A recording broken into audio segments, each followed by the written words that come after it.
Débat du soir, l'actualité gabonaise passée au crible sur 24 FM. Débat du soir, plongé au cœur des sujets qui font l'actualité au Gabon. Avec tout cet argent investi pour l'ASG, jusqu'aujourd'hui, l'on n'arrive pas à ébarquer. Analyse, décryptage, échanges francs et regards croisés. Il faut sanctionner. Le tout n'est pas de dire oui. Tout est réuni pour mieux comprendre, mieux suivre et mieux débattre. Il a reçu l'ASG. À partir de là, déjà, les choses devaient décoller. Avec Charles Nkani et Dimitri Abourneur, Débat du soir vous donne rendez-vous pour un moment vivant, pertinent et sans détour. Il y a un état de lieu qui est là. On est dans un état organisé et structuré. Débat du soir, c'est tous les mardis et jeudis à partir de 19h30 sur 24 FM, La Voix du Gabon.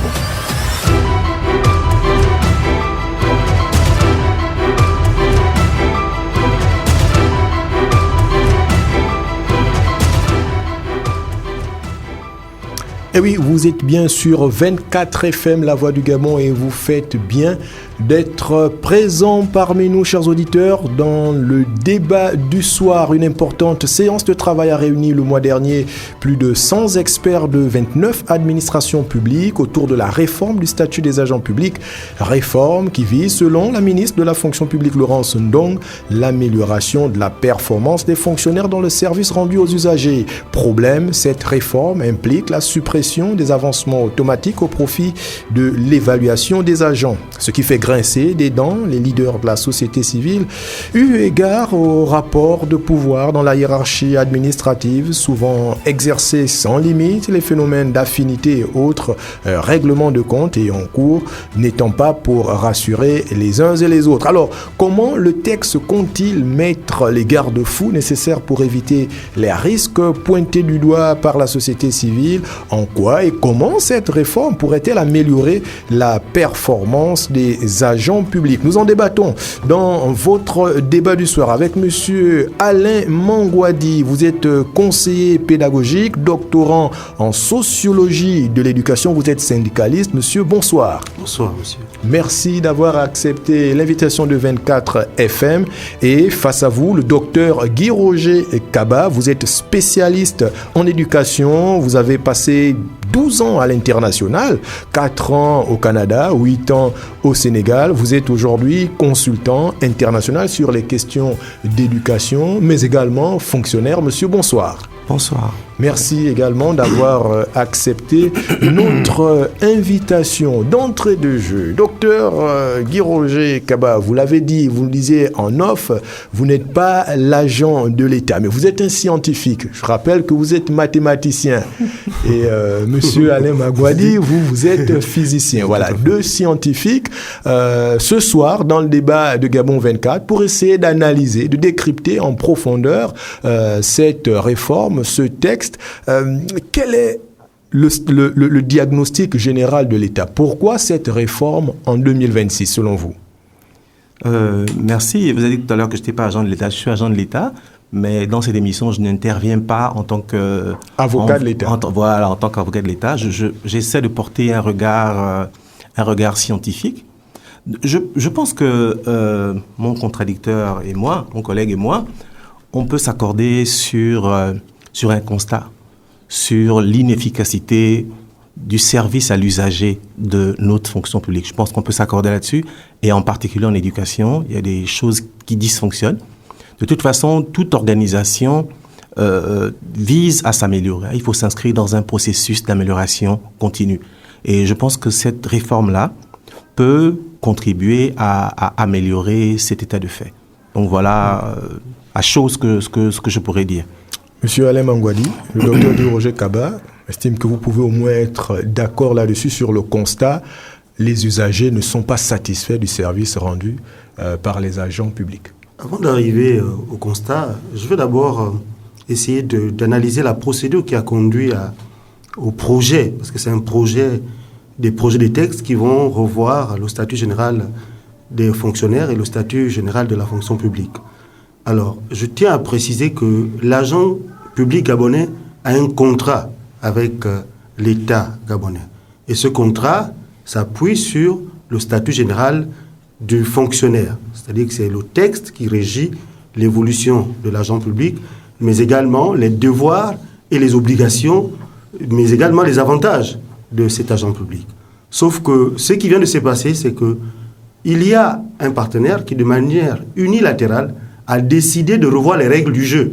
Parce que lorsque moi j'ai été recruté sur la base du statut général des fonctionnaires. Je savais que au bout de 2 ans, quand j'ai signé ma fiche de service, je suis titularisé, 2 ans après avancé, ainsi de suite. Sauf qu'aujourd'hui, le gouvernement a décidé de revoir cela sans avoir consulté ceux qui sont les représentants des travailleurs, donc les organisations syndicales. C'est au cours des débats que nous apprenons que le ministre de la fonction publique dit que les partenaires vont être consultés. Or, ça, c'est mettre la charrue avant le bœuf.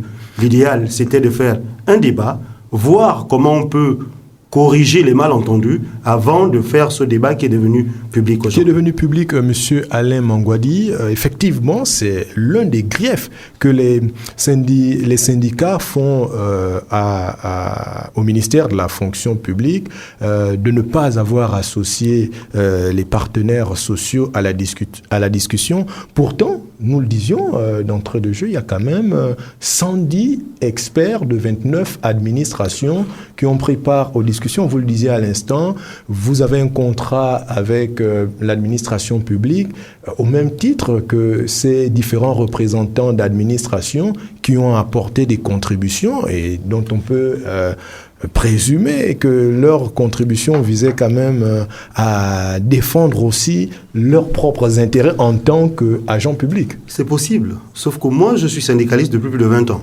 Je côtoie les cabinets des ministres, je côtoie les ministres, je discute et nous avons souvent eu les débats avec les représentants de l'administration. Très peu de représentants de l'administration osent dire à un ministre ou à un supérieur hiérarchique que telle situation pourrait mettre l'État à mal. Nous avons vu plusieurs textes qui ont été adoptés qui sont quelquefois remis en cause par le Parlement. Ça veut donc dire que ce débat aurait pu être franc parce que le syndicaliste dit certaines vérités au ministre. D'ailleurs, ça aide souvent l'administration à faire avancer cette chose parce que lorsque la vérité est dite, souvent on contourne, on évite de tomber dans des situations de crise. Et justement, nous sommes là pour dire la vérité, M. Alain Mangouadi, de façon concrète. Allons au fond. Pour vous, quels sont les 3 dysfonctionnements qu'on peut relever de l'administration publique aujourd'hui? Alors, dysfonctionnement, mais malheureusement, il faut dire qu'il y a 2 acteurs, je le dis comme ça. Il y a l'agent public et à côté, il y a l'administration. Parce que pour qu'un agent public soit efficace, il faut mettre les conditions de son efficacité sur le terrain. Moi, je suis enseignant. Quand vous demandez à un enseignant qui a 100 élèves dans une salle de classe d'être efficace, je pense qu'il y a un souci. Quand vous ne pouvez pas lui donner, au moment où nous sommes en APC, les documents pour qu'il puisse élaborer ces documents, les photocopier et donner un document à chaque élève, c'est vraiment difficile. Moi qui viens en observation de classe, je suis compatissant pour cet enseignant parce que je constate qu'il travaille dans des conditions difficiles. Ça veut donc dire que lorsque l'État veut amener l'agent public vers la compétence, il met les conditions pour que cet agent puisse être compétent. Il ne faut pas faire l'embuscade, comme on dit chez nous dans l'enseignement. C'est-à-dire que tu mets un problème difficile de quelque chose que tu n'as pas donné à l'enfant. Or, tu sais que l'enfant qui n'a pas fait ne pourra pas s'en sortir. Donc, voilà, il faut éviter les embuscades avec vous êtes bien placé, Monsieur Alain Mangouadi. Vous savez exactement de quoi vous parlez. Je vois le docteur Guy-Roger Kaba sourire. Vous qui êtes des spécialistes de l'enseignement, et il y a une règle dans l'enseignement, c'est la question de l'évaluation. Docteur Guy-Roger Kaba, est-ce que vous entendez l'argument de Monsieur Alain Mangouadi qui dit que si l'État recherche la compétence vis-à-vis des agents publics, eh bien, il devrait au préalable mettre les conditions nécessaires pour favoriser l'efficacité. Et ma question, c'est celle de savoir, est-ce qu'aujourd'hui, lorsqu'on brandit la suppression de l'avancement automatique, parce que c'est de ça qu'il s'agit, on ne met pas la charrue avant les bœufs? Je voudrais répondre d'abord sur un des points. À titre personnel, en tant que... de ma propre réflexion, moi je ne suis pas pour la suppression de l'avancement automatique. Je suis pour un mixte tel que c'est prévu dans le texte actuel.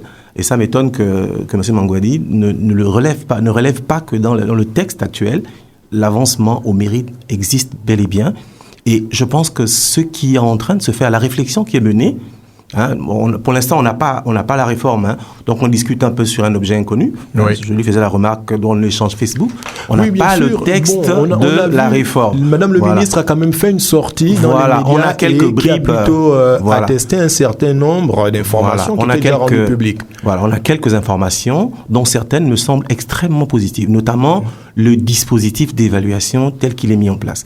On sort d'une évaluation sanction tel que prévu dans le texte actuel, pour aller vers une évaluation beaucoup plus formative, qui va aller dans le sens d'améliorer donc la performance de l'agent, et plus largement, parce que l'évaluation a une dimension individuelle, j'avance, parce que j'étais bien noté, mais l'évaluation a aussi une dimension systémique, parce que l'État va pouvoir collecter des informations qui vont lui permettre d'améliorer le système. Donc, je suis parfaitement d'accord avec Alain, je suis enseignant, j'ai exercé dans des conditions extrêmement difficiles.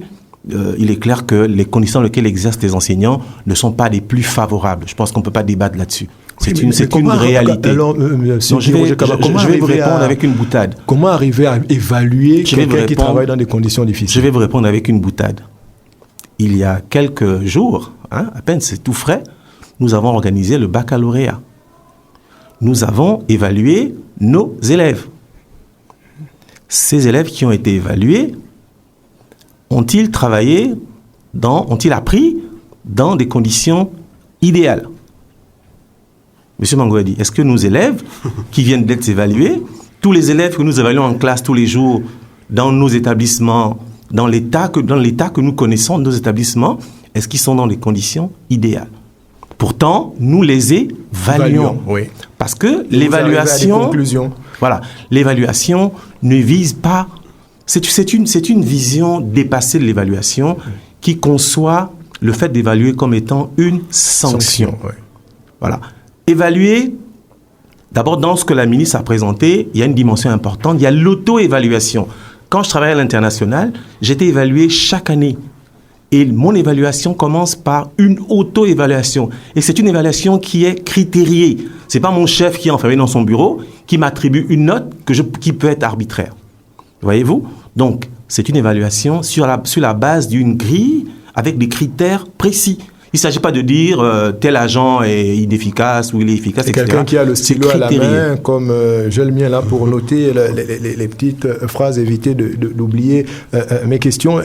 Mais il s'agit d'abord d'auto-évaluation avant l'évaluation par les pairs. Voilà, il y a l'auto-évaluation de l'agent lui-même. L'agent s'évalue lui-même à partir de critères précis. Voilà. L'agent va aussi évaluer son chef hiérarchique. Le chef hiérarchique évalue l'agent. Les usagers vont évaluer donc la qualité du service fourni par le service ou par le département. Donc c'est quand même une vision beaucoup plus moderne de l'évaluation. Et j'insiste, l'idée c'est de s'inscrire dans un processus d'amélioration continue. Du service offert aux usagers. On avance. Moi je suis pour qu'il y ait une base d'avancement automatique, mais qu'on puisse différencier l'agent qui se distingue malgré des conditions difficiles de l'agent qui... Je vous prends un petit exemple. Qui ne produit pas grand-chose. Oui, nous allons évoluer parce que nous n'avons pas beaucoup de temps, monsieur Guy-Roger Kaba. Alors, Alain Mangouadi, monsieur Guy-Roger Kaba parle du principe de l'évaluation. Il nous partage son expérience personnelle où il a pu faire l'expérience justement des vertus de l'évaluation. Certainement que ça lui a permis de progresser également dans le domaine qui est le sien. Alors, qu'est-ce qui fait peur aujourd'hui aux agents publics dans le principe même de l'évaluation? Bien, je crois qu'il l'a dit. En vérité, personne n'est contre l'évaluation. Si les mécanismes sont transparents, si les représentants des travailleurs sont dans l'opposition d'évaluation, personne n'aura peur. Mais vous ne croyez pas à la transparence de l'évaluation? Non, comme je l'ai dit, d'abord, les premiers levés de bouclier, c'est dans le discours de Madame le ministre. Elle a dit que les avancements automatiques sont supprimés. C'est-à-dire que le statut général actuel qui prévoit le mixte de l'avancement automatique et de l'avancement au mérite, on a supprimé. Pour laisser place uniquement à l'avancement au mérite. Or, l'avancement au mérite est lié au salaire de l'agent public. C'est une sorte de matelas qui a été prévu pour lutter contre les inflations et autres, Nous ne pouvons pas avoir un agent qui commence pendant des années et s'il n'a pas été correctement évalué, va rester au même point pendant plusieurs années. Le législateur a prévu que son salaire augmente tous les 2 ans, ainsi de suite. Maintenant, si l'État estime que cette augmentation conduit à une grosse masse salariale, c'est pourquoi je disais tout à l'heure, il fallait qu'on s'asseye, qu'on voit comment trouver un modus operandi, comment faire pour garder quelque chose qui ne lèse pas totalement l'agent public. M. Mangouadi, si je vous suis, vous nous expliquez que ce n'est pas tant l'avancement automatique qui ferait problème dans l'augmentation exponentielle de la masse salariale des agents de l'État, mais qu'il y a d'autres facteurs qui entrent en ligne de compte. Oui, non. Ce qui est sûr, c'est que quand les salaires augmentent, la masse salariale augmente. C'est une évidence. Maintenant, le problème, c'est que l'État doit pouvoir agir sur d'autres facteurs que le salaire de l'agent. Parce qu'aujourd'hui, ce qui est en train de se passer, c'est que, ou l'impression qu'on a, c'est qu'on veut bloquer les salaires des agents pour laisser quelques-uns, qu'on le veuille ou non, pour évaluer, il faut tout un dispositif. Et aujourd'hui, quand je prends les enseignants, ils sont sur tout le territoire national. Je prends le cas, moi en physique, par exemple, quand on prend les physiciens, nous sommes actuellement, avec ceux qui sont sortis, à peu près 20 et quelques conseillers pédagogiques. À peine 5 inspecteurs. Alors, si on doit mettre en place un processus d'évaluation, vous pensez que nous aurons les moyens pour aller jusque dans les fins fonds de la province pour pouvoir chaque année évaluer chaque agent public? Et on parle effectivement d'évaluation annuelle. Ça va être difficile. Donc, nous disons, ok, nous voulons bien, parce que l'État n'a pas été capable de d'articuler les deux avancements, c'est-à-dire que l'avancement au mérite et l'avancement automatique, parce que quand j'écoute également les arguments des autorités, c'est qu'ils disent que non, il y a des gens qui sont allés s'asseoir pendant plusieurs années en France et ils ont continué à être payés. Mais malheureusement, ça sont le dysfonctionnement de l'État.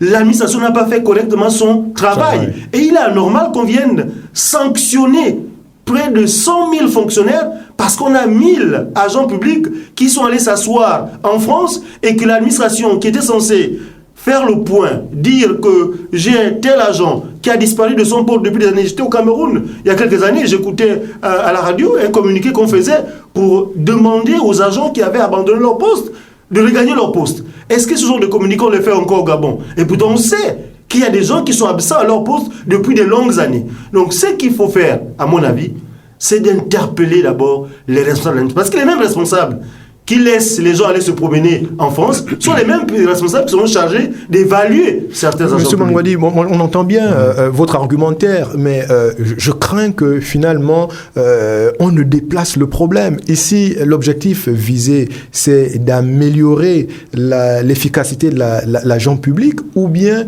de réduire ou maîtriser la masse salariale. Oui, permettez-moi, qu'on le veuille ou non, il y a 2 objectifs. Sauf que l'État ne peut pas vous dire qu'il veut empêcher la masse salariale d'augmenter. Mais nous savons. Sinon, ils auraient trouvé une formule mixte. Par exemple, comme ce qui se passe au Maroc. Sur ma page Facebook, j'ai fait 3 exemples. En France, au Maroc et au Sénégal. On pouvait trouver une formule, peut-être pour rallonger le temps d'augmentation, parce que le salaire est censé augmenter tous les 2 ans.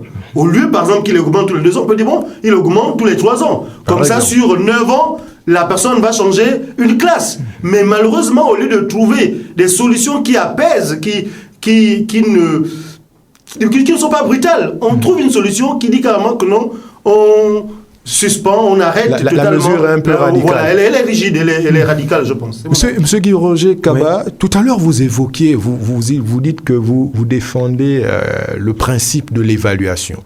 Et tout à l'heure, vous le disiez fort bien, l'agent public s'auto-évalue, il est évalué par son supérieur hiérarchique, lui-même il évalue son supérieur hiérarchique, les usagers il y a un comité ministériel, il y a un comité ministériel, à la fin on retient l'avis de qui? mais c'est une co-construction. Voyez-vous, c'est une co-construction. C'est ça la vision moderne de l'évaluation. Moi, je suis en éducation. Au baccalauréat. À l'époque où j'ai passé le bac, il y avait un seul correcteur sur une copie. S'il vous met 2, vous avez 2. Je passe le contrôle, M. Mangouadi. S'il décide en philo que vous avez 1, il n'a de compte à rendre à personne, il vous met 1. Moi, j'ai beaucoup travaillé pour la réforme de l'évaluation aux examens, notamment en mathématiques. Aujourd'hui, non seulement l'évaluation se fait au bac, elle se fait sur la base d'une grille critériée, avec des critères précis. Il ne s'agit plus de mettre 1 ou 0 à un élève sans être capable de justifier. Et en plus, dans certaines disciplines comme la philosophie, il y a plusieurs enseignants qui évaluent la même copie en aveugle. Donc, c'est ce qu'on appelle le principe de la double correction. Et parfois, même quand l'écart est très important, on corrige la même copie à 2, sans mettre d'annotation sur la copie. Quand l'écart n'est pas très important, on fait la moyenne. Quand l'écart dépasse un certain seuil, il y a une concertation et un troisième acteur qui intervient qui s'appelle l'harmonisateur. Voyez-vous, l'harmonisateur exerce un contrôle sur l'évaluation, sur la correction. Monsieur Guy-Roger Kaba, êtes-vous en train de dire que ce sont là des esquisses de mécanismes pour lutter contre l'arbitraire? Parce qu'il y a certaines voix qui s'élèvent et qui pensent que dans un tel système de toute évaluation, eh bien, ce sont les personnes proches des évaluateurs qui auraient les meilleures évaluations. En fait, vous savez, l'évaluation a une dimension subjective par essence. Parce que c'est une œuvre humaine. Donc, on ne peut pas totalement supprimer la subjectivité. Par contre, on peut la réduire à travers des mécanismes que j'ai décrits. Il est possible d'avoir une évaluation qui satisfasse tout le monde. Et je voudrais insister, parce que je crois que là, on a un peu débordé. Je crois qu'Alain est parti un peu dans les considérations syndicalistes, etc., sur la volonté de bloquer les agents. On est dans l'interprétation. Moi, je suis un scientifique, je m'arrête aux faits. Oui, mais justement, les faits, on essaie de comprendre la mesure. Oui, je vais vous expliquer les faits tels que j'ai cru comprendre de ce que la ministre a dit. Ce n'est plus une évaluation coup près.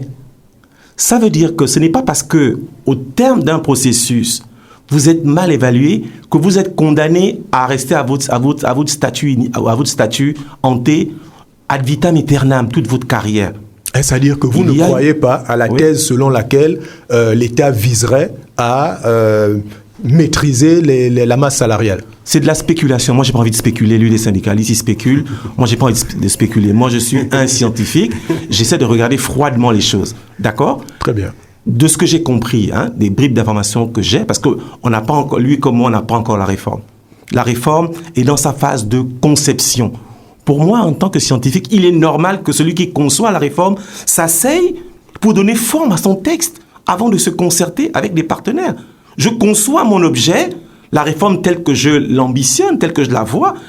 Une fois l'objet est conçu, je vais chez les partenaires pour dire, bon, voilà comment j'ai envie de réformer l'administration pour tel objectif. Je vous remets l'objet, vous allez réfléchir, et puis après, faire des vous revenez des avec des propositions. Alors, que pensez-vous de la réaction de la ministre? On voit bien le principe qui est celui de la participation, de la concertation, en mettant à contribution près de 300 participants, 110 experts de 29 administrations. Et lorsqu'un leader syndical monte au créneau pour dire attention, il pourrait y avoir une mesure qui soit polémique ou problématique, tout de suite, on brandit la menace de poursuites judiciaires. Tout à l'heure, j'ai discuté avec Alain, permettez-moi de l'appeler Alain, en off, et je lui disais qu'il faut faire extrêmement attention dans la manière de gérer notre administration. Ne pas tomber systématiquement dans ce qu'on appelle la gouvernance chaude. La gouvernance chaude, c'est que j'ai des données probantes, scientifiques, pour faire une réforme. Je pense que la réforme est bonne, d'accord ? Mais je vais reculer dans ma réforme parce que les syndicalistes, pour des raisons qui ne sont pas toujours objectives, sont contre la réforme. Je ne suis pas contre la concertation, mais je dis que les gouvernants sont des élus, ils ont un mandat pour mettre en œuvre des choses qu'ils ont promises aux Gabonais. Donc il faut aussi qu'on leur laisse la prérogative de concevoir des réformes, quitte après à se confronter aux partenaires. Mais dans la conception de la réforme, il faut qu'on laisse cette prérogative-là. Voilà, c'est vraiment important de sortir la gouvernance froide sous la pression des syndicats. Même quand une mesure est bonne, on va reculer Et puis, on va perdre des années parce que... Alors qu'on aurait pu gagner en efficacité. On aurait pu gagner en efficacité. Monsieur Alain Mangouadi, oui, voilà. Je vois, vous voulez réagir. Monsieur Alain Mangouadi pense que, le gouvernement est dans son rôle, celui de proposer des réformes pour faire avancer le pays. Vous, est-ce que vous comprenez le bien fondé du principe? Si oui, quelles sont vos propositions concrètes pour pouvoir justement aider à cette réforme ou bien naturellement retirer ce que vous semblez être problématique, qui vous semble problématique? Je crois que nous sommes tous unanimes sur le fait que nous avons le devoir de rendre notre administration plus efficace. Parce que vous le voulez ou non, en tant qu'agent public, nous sommes tous victimes de l'inefficacité de notre fonction publique. Nous avons tous des textes en retard au niveau de la fonction publique. Donc personne ne peut être contre le fait que nous voulons que notre administration soit efficace. Comment on répare ça, M. Mangouadi? Ce que je disais tout à l'heure, c'est que monsieur l'inspecteur, M. Kaba, connaît la co-construction. Et je crois qu'en matière de partenariat, c'est un problème de co-construction. Et c'est enseigné dans toutes les négociations possibles. C'est-à-dire que si vous estimez que vous avez un partenaire, parce que là aussi, ça dépend de ce que les gouvernants ont la notion de partenaire. Parce que vous savez combien de situations que les syndicalistes ont décomptées dans ce pays? Quelquefois, vous dénoncez la méthode. Je dénonce la méthode. Je dénonce le fait qu'on veuille supprimer l'avancement automatique. Et c'est pourquoi je disais tout à l'heure, allons-y dans une co-construction. Et quand vous regardez bien, il y a des propositions qui sortent. J'ai vu des collaborateurs de Madame le ministre venir réagir sur ma page Facebook pour soutenir la position de la suppression de l'avancement automatique. C'est un droit. On ne peut pas supprimer ça de manière unilatérale. Allons-y vers un format mixte qui allie avancement automatique, peut-être en une durée un peu plus prolongée, avec l'avancement au mérite pour encourager et aider ceux qui sont les plus compétents. C'est-à-dire que si vous estimez que votre agent est compétent, il va, au lieu de passer 9 ans, par exemple, pour passer une classe, vous allez, par les mécanismes d'évaluation, lui permettre d'aller à un grade supérieur. Ça peut aussi être utilisé pour les postes de nomination. Je prends le cas du ministère de l'Éducation nationale. Qui est nommé? Parce que la nomination aurait pu être une sorte de récompense. C'est-à-dire que les agents les plus brillants, les plus compétents sont mis aux responsabilités. Je vous prends un exemple. Tout dernièrement, il y a eu les mutations qui ont été rendues publiques. Mais c'était un total cafouillage. Et pourtant, c'est l'administration qui a une expertise. Un total cafouillage, pourquoi? Vous avez des gens qui sont mariés, qui sont ici affectés à Libreville. L'administration dit qu'on n'a pas le droit, les textes disent qu'on n'a pas le droit de séparer des personnes mariées. On prend une femme mariée, on l'envoie dans le fin fond d'un village. Vous avez des gens qui sont en poste, où il y a des besoins dans un établissement, on le prend, on l'envoie à l'intérieur du pays. Mais pourtant, c'est une commission qui a siégé.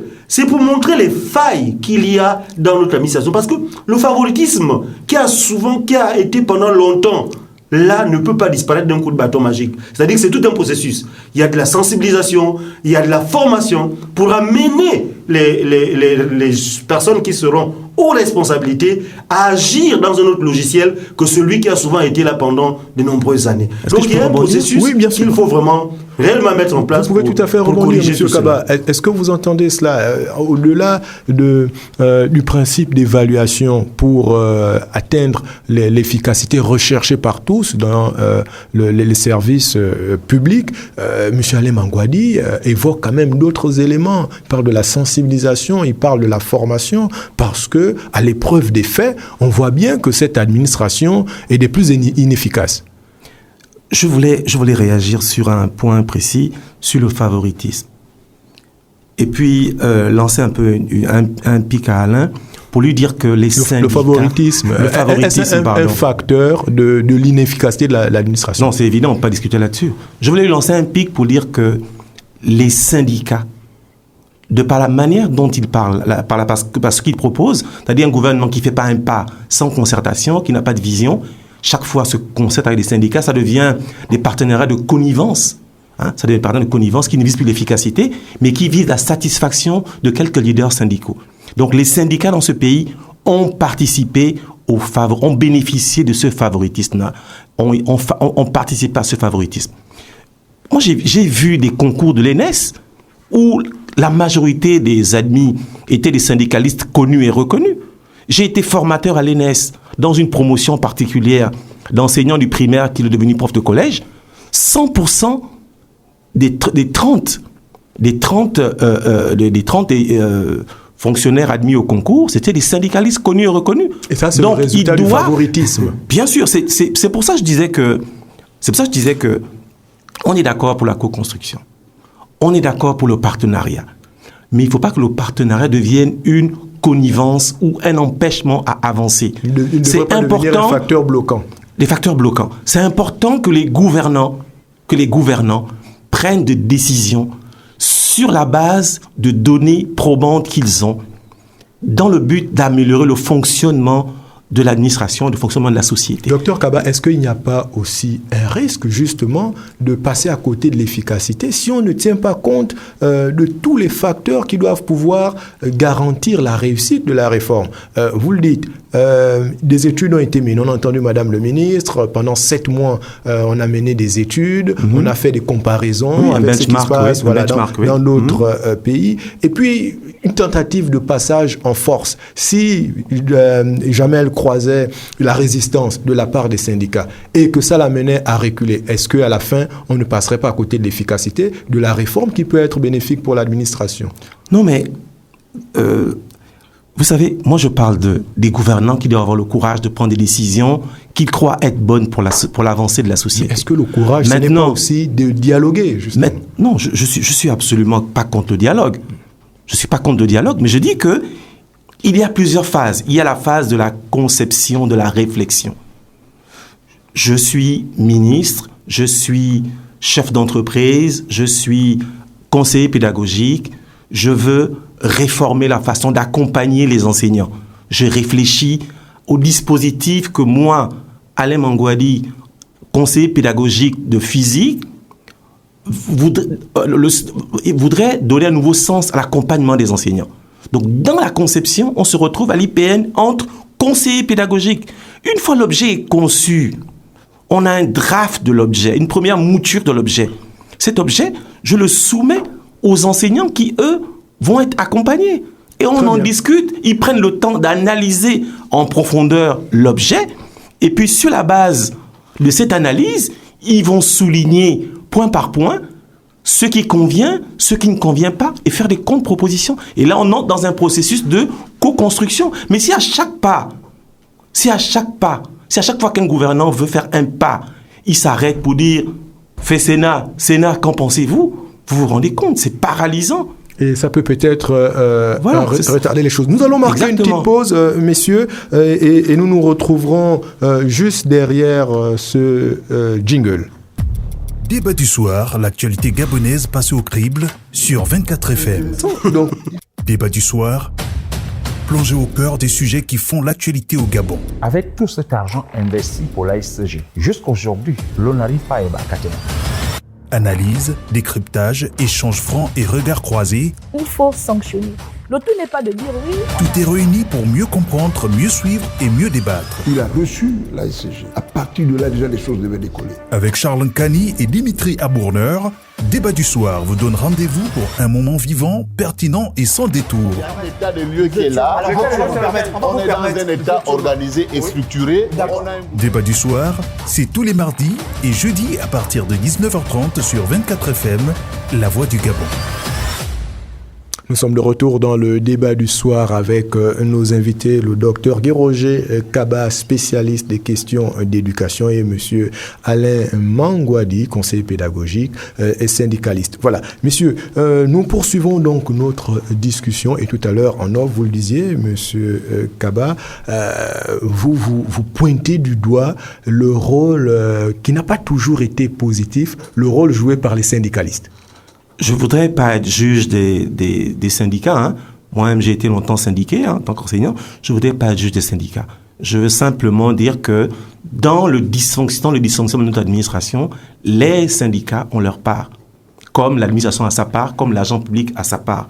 Et je trouve donc normal, hein, je crois qu'avec Alain, on est d'accord là-dessus, il faut réfléchir pour s'inscrire dans un processus d'amélioration continue. Et je pense que moi, je suis très, très content de ce qui se passe. parce que j'ai observé ce qui se passe à l'international. Une société, pour qu'elle progresse, une organisation, pour qu'elle progresse, il faut qu'il y ait des débats. Donc c'est normal que dans le cadre d'une telle réforme, c'est normal qu'il y ait des débats. C'est normal que le gouvernement ait une vision, qu'il cherche à matérialiser sous forme de loi, et c'est normal qu'en face, les syndicalistes, sur ce qu'ils considèrent comme étant des droits acquis, réagissent. Et l'idée, c'est qu'à la fin, on arrive à un objet qui convienne à l'avancée de la société. À l'avancée de la société. Voilà. Monsieur Alain Mangwali, monsieur docteur Guy-Roger Kaba, pointe un peu du doigt le réflexe corporatiste des syndicats. Bon, est-ce que dans votre prise de position, il y a une vision beaucoup plus large de la réforme? Parce que, je le disais à l'instant, au finish, quel est l'objectif poursuivi par cette réforme? Est-ce que c'est l'amélioration du service public ou bien, in fine, vous percevez derrière une volonté simplement de maîtriser la masse salariale? De façon concrète, quel est le problème? Je crois que je suis plus ou moins clair là-dessus. Nous sommes d'accord sur le principe de rendre notre administration plus efficace. Et c'est tout à fait normal, parce que je l'ai dit, nous sommes tous victimes de l'inefficacité de notre administration. Maintenant, il ne faut pas que cette efficacité soit, disons, mise en place au détriment de la vie de l'agent public. Parce que ça peut avoir des effets inverses. Parce que je l'ai dit tout à l'heure, je l'avais déjà dit. L'augmentation salariale est prévue par l'avancement automatique. C'est-à-dire que quand vous avancez, vous avez une augmentation salariale qui est prévue. Et c'est ce que je disais tout à l'heure. Il va falloir que l'administration ou le gouvernement trouve d'autres mécanismes que ceux de dire que l'avancement automatique est totalement balayé.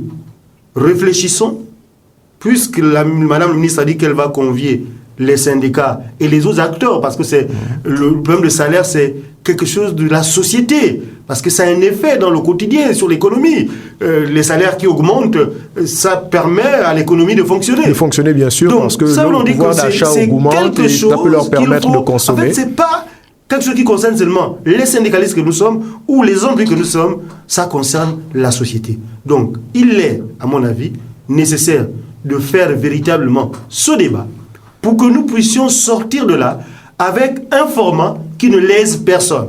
C'est-à-dire que l'agent public se dira, OK, il y a une réforme, notre fonction publique sera plus efficace, mais moi également, je vais toujours continuer à avoir quelque chose dans mes judiciaires. C'est tout à fait ce qu'il faut, à mon avis. Monsieur Dr Edgar Kaba, il y a un argument économique là aussi. Roger Kaba, c'est mon petit frère. Désolé. Il est journaliste comme vous. Voilà, et c'est ce qui me venait tout de suite à l'esprit. Monsieur Guy-Roger Kaba, il y a un argument économique. Stopper ou limiter le pouvoir d'achat de la plus grande frange de la population active peut avoir une conséquence sur l'économie. Franchement, je ne voudrais pas me lancer dans la spéculation et dans les interprétations. D'accord? Parce que, tel que je vois les choses, tel que j'analyse des choses, une évaluation n'est pas un facteur bloquant à l'avancement. Tel que dans la conception moderne de l'évaluation n'est pas un frein à l'avancement. Mais quels peuvent être les risques? Donc, ce que vous nous dites, c'est que nous sommes là dans le risque zéro si jamais on mettait en place ce système d'évaluation. Je dis pas le risque zéro, ça n'existe pas. Quels peuvent être les risques liés à cette évaluation? Aujourd'hui, on a un système qui est foncièrement injuste. Tout à l'heure, j'en parlais avec Alain. C'est-à-dire que vous avez je vais illustrer. Moi, j'ai fait 17 ans au lycée Mandela. Le lycée Mandela, à l'époque, c'était le meilleur lycée du Gabon, qui faisait régulièrement des 100% au bac.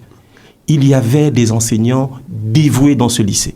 7h30, vous arrivez au lycée, tout le monde était en classe, il n'y avait aucun élève dehors. C'était des enseignants dévoués. Ces enseignants n'avaient aucun avantage par rapport aux autres enseignants, par rapport aux moins méritants de certains établissements qui étaient plus débonnaires. Et pourtant, ils étaient performants. Ils ont travaillé, le lycée a fonctionné. Vous savez ce qui s'est passé à la fin? Les enseignants se sont usés à la tâche, ont travaillé, n'ayant rien obtenu, le lycée s'est effondré. Voyez-vous? Lorsque on fait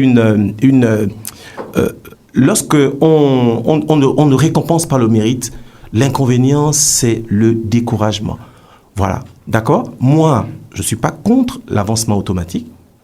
D'accord? Je suis pour qu'il y ait un minimum d'avancement automatique, mais que l'essentiel de l'avancement se fasse au mérite. Monsieur Alain Mangouadi est une preuve de l'avancement au mérite. Monsieur le conseiller pédagogique est une preuve de l'avancement au mérite. Tous ses collègues qui ont commencé avec lui en tant qu'enseignant du primaire ne sont pas conseillers pédagogiques aujourd'hui. Pourquoi? Parce que lui, il a travaillé. Lui, il a travaillé. C'est une illustration de l'avancement au mérite. Voyez-vous? Oui. Donc, l'avancement automatique, a priori, moi, je ne suis pas contre, même s'il faudrait sérieusement le questionner. Ça pose quand même problème que ne pas venir travailler, rester chez soi, être démissionnaire, et puis avancer tous les 2 ans, tous les 3 ans. Du point de vue moral, comprenez que ça puisse quand même questionner. Comprenons que ça puisse quand même questionner. Si on veut régler les problèmes d'inflation, mais qu'on fasse quand même une augmentation liée à l'inflation comme c'est fait en France. Mais faire avancer des gens sur la base de rien du tout. Alors, est-ce qu'il n'y a pas... Je dis, moralement, c'est quand même... On pourrait quand même en discuter. Et ça, moi, je ne suis pas pour sa suppression, oui, mais je comprends que on puisse avoir envie de questionner cette façon d'avancer. Mais est-ce qu'il n'y a pas d'autres éléments qui peuvent punir, sanctionner justement ce type de comportement? Mais vous savez, plutôt que de prendre une mesure qui dans peut la vision, vous savez, l'idée c'est quoi? Quelle est l'idée? C'est pour ça que je dis que un avancement au mérite n'est pas forcément un facteur bloquant. Pourquoi? Parce que, M. Abourner, si un agent X obtient une mauvaise note, ce n'est pas un coup près, ce n'est pas une fatalité. L'idée, c'est de comprendre pourquoi il n'a pas obtenu une évaluation satisfaisante et de mettre en place des mécanismes pour l'accompagner, pour que, lors de la prochaine évaluation, il puisse avancer. Monsieur Alain Mangouadi, vous vous inquiétez justement d'un agent qui peut gagner un peu plus de 300 000 francs et qui serait mal noté et qui resterait sur les 300 000 francs pendant très longtemps. Qu'est-ce qui peut expliquer qu'un agent soit mal noté? Est-ce que c'est seulement parce que sa tête ne plairait pas, ou bien il peut y avoir d'autres facteurs objectifs qui expliqueraient qu'un agent soit mal noté? Vous savez, lorsqu'on met en place des dispositifs, il y a aussi des gens qui réfléchissent pour neutraliser ces dispositifs. Nous les connaissons et nous voyons. Ici, dans notre pays, quand on prend des textes, il y a des gens qui réfléchissent à contourner ces textes. Donc, je suis en train de dire qu'il faut que les mécanismes, comme on a dit, j'ai un peu apprécié dans le discours de Madame le ministre, si c'est une évaluation à plusieurs niveaux, c'est-à-dire que les responsables, la commission et l'auto-évaluation, et peut-être, ça veut donc dire que nous, les anciens, sont les élèves qui vont nous évaluer. Si les mécanismes sont mis en place, s'ils sont transparents, je ne pense pas qu'il y aurait un quelconque problème. Mais laisser ceux qui n'auraient pas la possibilité d'avancer, de quand même avancer. Et je voulais revenir sur ce qu'il a dit, sur le fait qu'il y a des gens qui ne travaillent pas, qui avancent. Essayons de faire travailler notre administration. Il est anormal, parce que celui qui ne va pas au travail pendant 1 an, 2 ans, 3 ans, il a un responsable qui est censé contrôler, faire savoir à l'administration qu'il n'est pas à son poste depuis telle période. Et il y a aussi le fait que l'administration soit en sureffectif et que les gens ne trouvent pas du travail. Essayons de mettre les mécanismes, comme on a dit, pour rendre notre évaluation transparente. Laissons un système d'avancement automatique au minimum et mettons en place un dispositif qui va permettre de sanctionner les brebis égarés de notre administration. Monsieur le docteur Kaba, vous parlez des personnes qui ne travaillent pas. Mais vraiment, vous l'avez dit, du point de vue moral, il n'est pas juste que des personnes qui ne travaillent pas avancent. Mais comment y arriver dans un pays où on recrute les gens, on a parlé de quoi? Des recrutements par titre, et que ces recrutements par titre deviennent la règle, et il y a des sureffectifs à la fonction publique, et des personnes se retrouvent sans travail. Comment on fait pour résoudre ça? Vous savez, ces gens-là sont fonctionnaires, ils ont des droits acquis, ils ne sont pas recrutés eux-mêmes, donc je pense qu'ils sont là. il y a des mécanismes qui existent, on peut les reconvertir dans des domaines où il y a des besoins, il y a plein de choses qu'on peut faire. Mais moi, je ne suis pas pour parler de brebis galeuses, je suis pas dans la fatalité. Tout à l'heure, je vous disais qu'une évaluation n'a pas qu'une visée personnelle, individuelle pour l'agent. Une évaluation a aussi une visée systémique. Ça veut dire quoi? Ça veut dire que quand on va évaluer l'agent qui ne vient pas au travail, il va être évalué. On va recueillir des informations. À partir de ces informations-là, on pourra prendre des décisions pour comprendre pourquoi il ne vient pas au travail et pour voir ce qu'il est possible de mettre en œuvre pour qu'il vienne au travail. Parce que l'évaluation, le but n'est pas de sanctionner ou de pénaliser. Ce n'est pas une évaluation pénalisante, c'est une évaluation formative. On veut avoir de l'information sur la situation de notre administration. Donc, on évalue. Très bien, voilà. Docteur Guy-Roger Kaba, oui, vous avez fait, je le disais à l'entame, combien 12 ans à l'étranger. Oui. Je vous entends raisonner, j'entends vraiment quelqu'un qui a été pendant longtemps loin des réalités gabonaises. Parce que les réalités gabonaises sont telles que un système comme ça mis en place, les responsables hiérarchiques vont s'en servir ou pourraient s'en servir, si je puis dire, pour chercher à régler des comptes. La façon dont vous nous présentez les choses, véritablement, du point de vue idéal, les choses devraient se faire de cette façon. Mais est-ce que vous entendez les craintes des syndicalistes qui, connaissant les comportements des uns et des autres, et des comportements justement qui sont décriés et qui conduisent à l'initiative de cette réforme, que ces comportements aient la vie dure et qu'au finish, la mesure n'apporte pas les résultats escomptés parce que certains vont s'en servir comme un fouet ou comme un moyen de se régler des comptes.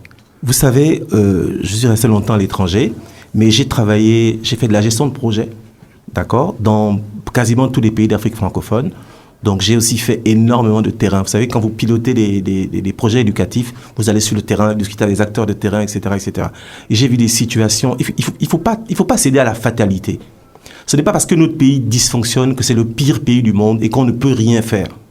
Voyez-vous, j'ai vu des situations beaucoup plus graves que la nôtre et j'ai vu des progrès par la volonté des dirigeants. Moi, je suis éducateur, je suis spécialiste en éducation et je crois en un principe qui est un principe central aujourd'hui en matière d'éducation au niveau international, c'est l'éducation tout au long de la vie. Il ne suffit pas simplement de réformer un système, il faut aussi former les acteurs. C'est pour ça que je me dis qu'il faut s'inscrire dans le temps long, dans un processus long. On se met d'accord sur les principes. L'idée, c'est de rendre notre administration plus efficace, mais il ne faut pas avoir la naïveté de penser que dès que la réforme va être appliquée, tout va fonctionner pour le mieux dans le meilleur des mondes. Hein? Bien sûr, il y aura des ajustements. On met en place une réforme, on co-construit avec les syndicats, on a un objet conçu, la loi est prise, elle est appliquée, et lorsqu'on applique la loi, on se rend compte qu'il y a des dysfonctionnements, on réajuste, et parmi les dysfonctionnements, docteur Guy-Roger Kaba, vous avez parlé de la formation. Oui. Les recrutements devraient se faire désormais via des concours. Oui. Si on en croit le ministre de la fonction publique. C'est ce que dit la loi. Bon. C'est ce que dit déjà la loi. Voilà. mais pourtant, on l'a toujours contourné, cette loi. Et même l'organisation des concours dans ce pays. Vous savez, on organise des concours et on connaît déjà les personnes qui sont admises. Ne cédez pas à la fatalité. Vous dites que Mangouadi a participé à des concours administratifs qu'il a obtenus. Je ne pense pas qu'il les ait obtenus de manière frauduleuse. Ne cédez pas à la fatalité. Ce n'est pas parce que notre pays dysfonctionne qu'il dysfonctionnera toujours. Nous devons nous inscrire dans un processus d'amélioration continue. N'enfermons pas notre pays dans l'échec permanent. Voyez-vous, il faudrait que nous ayons une vision de ce que deviendra notre pays dans 10 ans, dans 20 ans, dans 50 ans. N'ayons pas la courte vue et ne pensons pas qu'à nous-mêmes.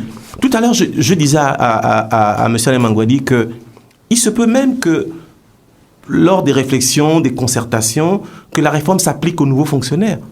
Mais c'est une hypothèse. Pourquoi pas ?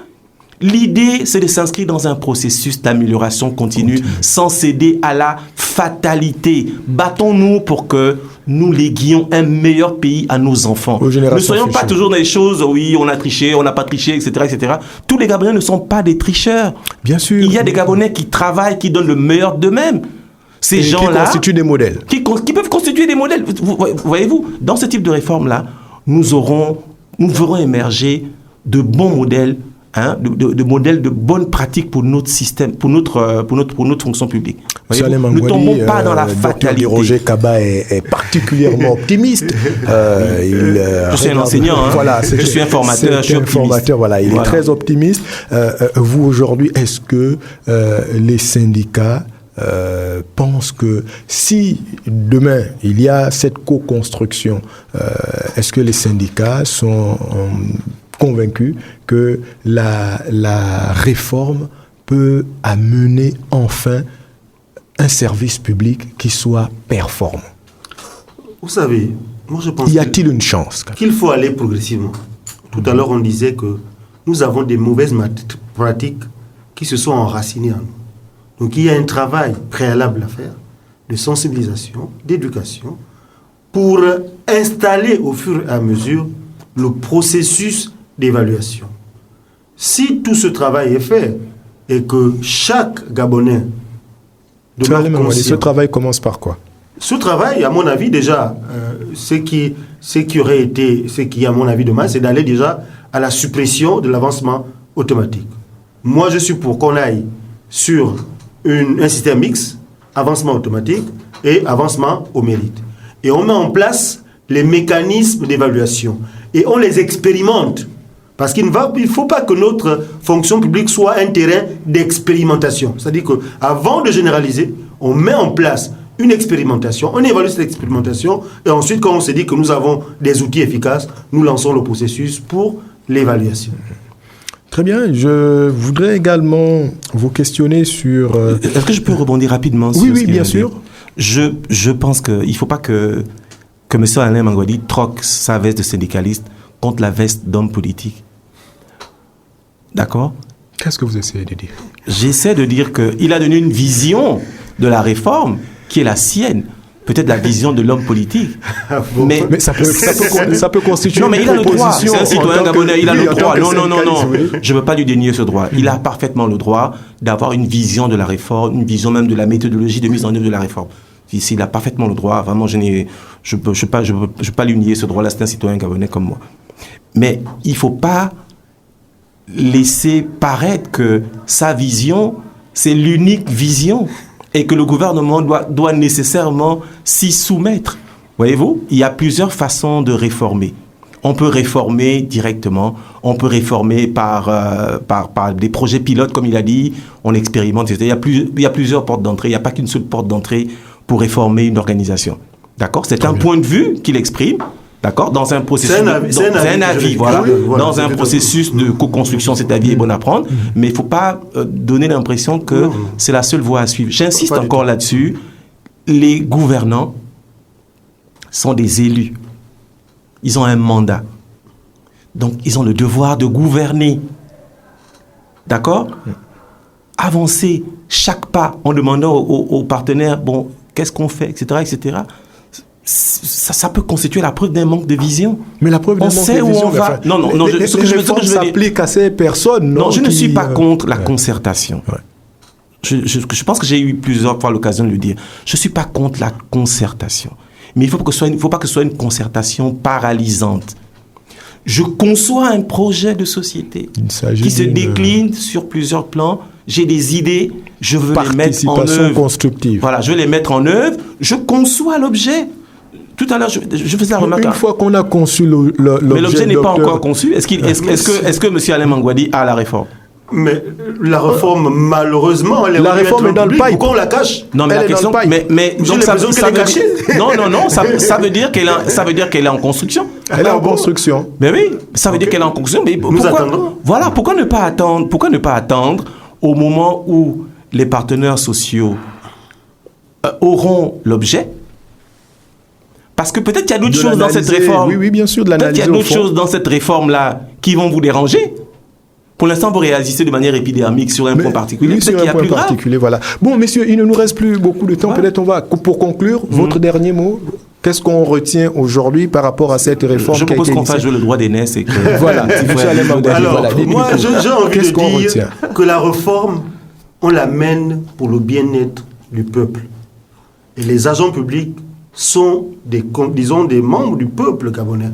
Et le président de la République a été élu pour que ces agents publics aient également un bien-être. Ça veut donc dire qu'une mesure qui va fragiliser le bien-être des populations, à mon avis, n'est pas une très bonne mesure.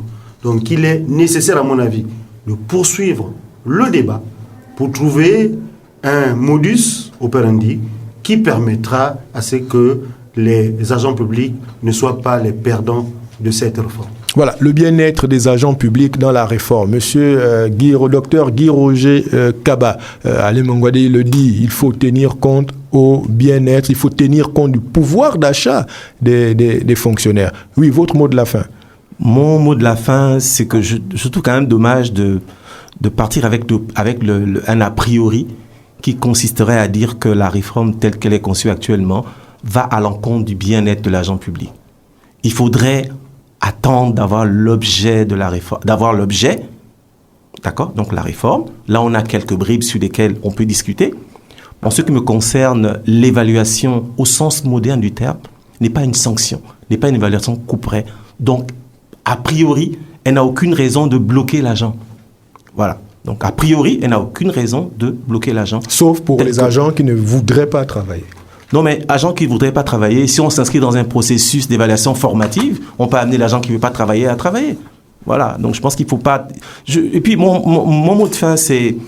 Il ne faudrait pas tomber dans la fatalité. Il ne faut pas qu'on tombe dans la fatalité de se dire... Il y a des pays qui sont passés par des phases pires que les nôtres. Je prends un pays comme le Rwanda. J'ai été plusieurs fois au Rwanda. Le Rwanda, au sortir du génocide, c'était un pays par terre, comme on dit vulgairement. C'était une administration qui n'existait plus, avec des pratiques tribalistes qui nous ont conduit vraiment dans les impasses les plus extrêmes. À force de travail, on voit où en est le Rwanda aujourd'hui. On voit comment le Rwanda a réussi à réformer sa fonction publique, comment le Rwanda a réussi à réformer son système éducatif. Donc il faut croire en notre pays, il faut croire aux Gabonais. Ne pensons pas a priori que les réformes telles qui sont prises vise forcément à renier les droits aux Gabonais. Ah, je le retiens. Voilà, le Rwanda qui a connu ou qui connaît un succès au lendemain du génocide et qui a réformé son système éducatif. Peut-être bien que ça peut constituer l'une des bases du départ aussi d'un développement ou du développement tant poursuivi. Le système éducatif, parce que l'éducation, on l'a dit, est une arme finalement une arme massive qui peut changer le monde. Très bien, c'est donc sur ces quelques mots que nous allons nous quitter. Je commence par vous remercier, monsieur Alain Mangwadi. Vous êtes conseiller pédagogique, doctorant en sociologie de l'éducation. Vous êtes syndicaliste et vous émettiez particulièrement des réserves sur cette réforme de la fonction publique, du statut des fonctionnaires, qui est donc dans le pipe, qui est mené par le ministère de la fonction publique. Et avec vous, docteur Guy Roger Kaba, vous êtes spécialiste d'éducation. Vous avez travaillé pendant 8 ans à l'international, 4 ans au Canada, 8 ans au Sénégal. Vous êtes aujourd'hui consultant international sur les questions d'éducation. Merci à tous les deux. Merci, messieurs, d'avoir été des nôtres. Le débat de 24 FM, c'est la fin, mais le débat se poursuit chez vous, à la maison, au bureau, pour pouvoir aider le pays à progresser. Je rappelle que la mise en onde était assurée par Loris Dukouda et Cherel Mundunga. Moi, quant à moi, je vous dis à nous retrouver jeudi pour un nouveau débat sur 24 FM. Bonsoir.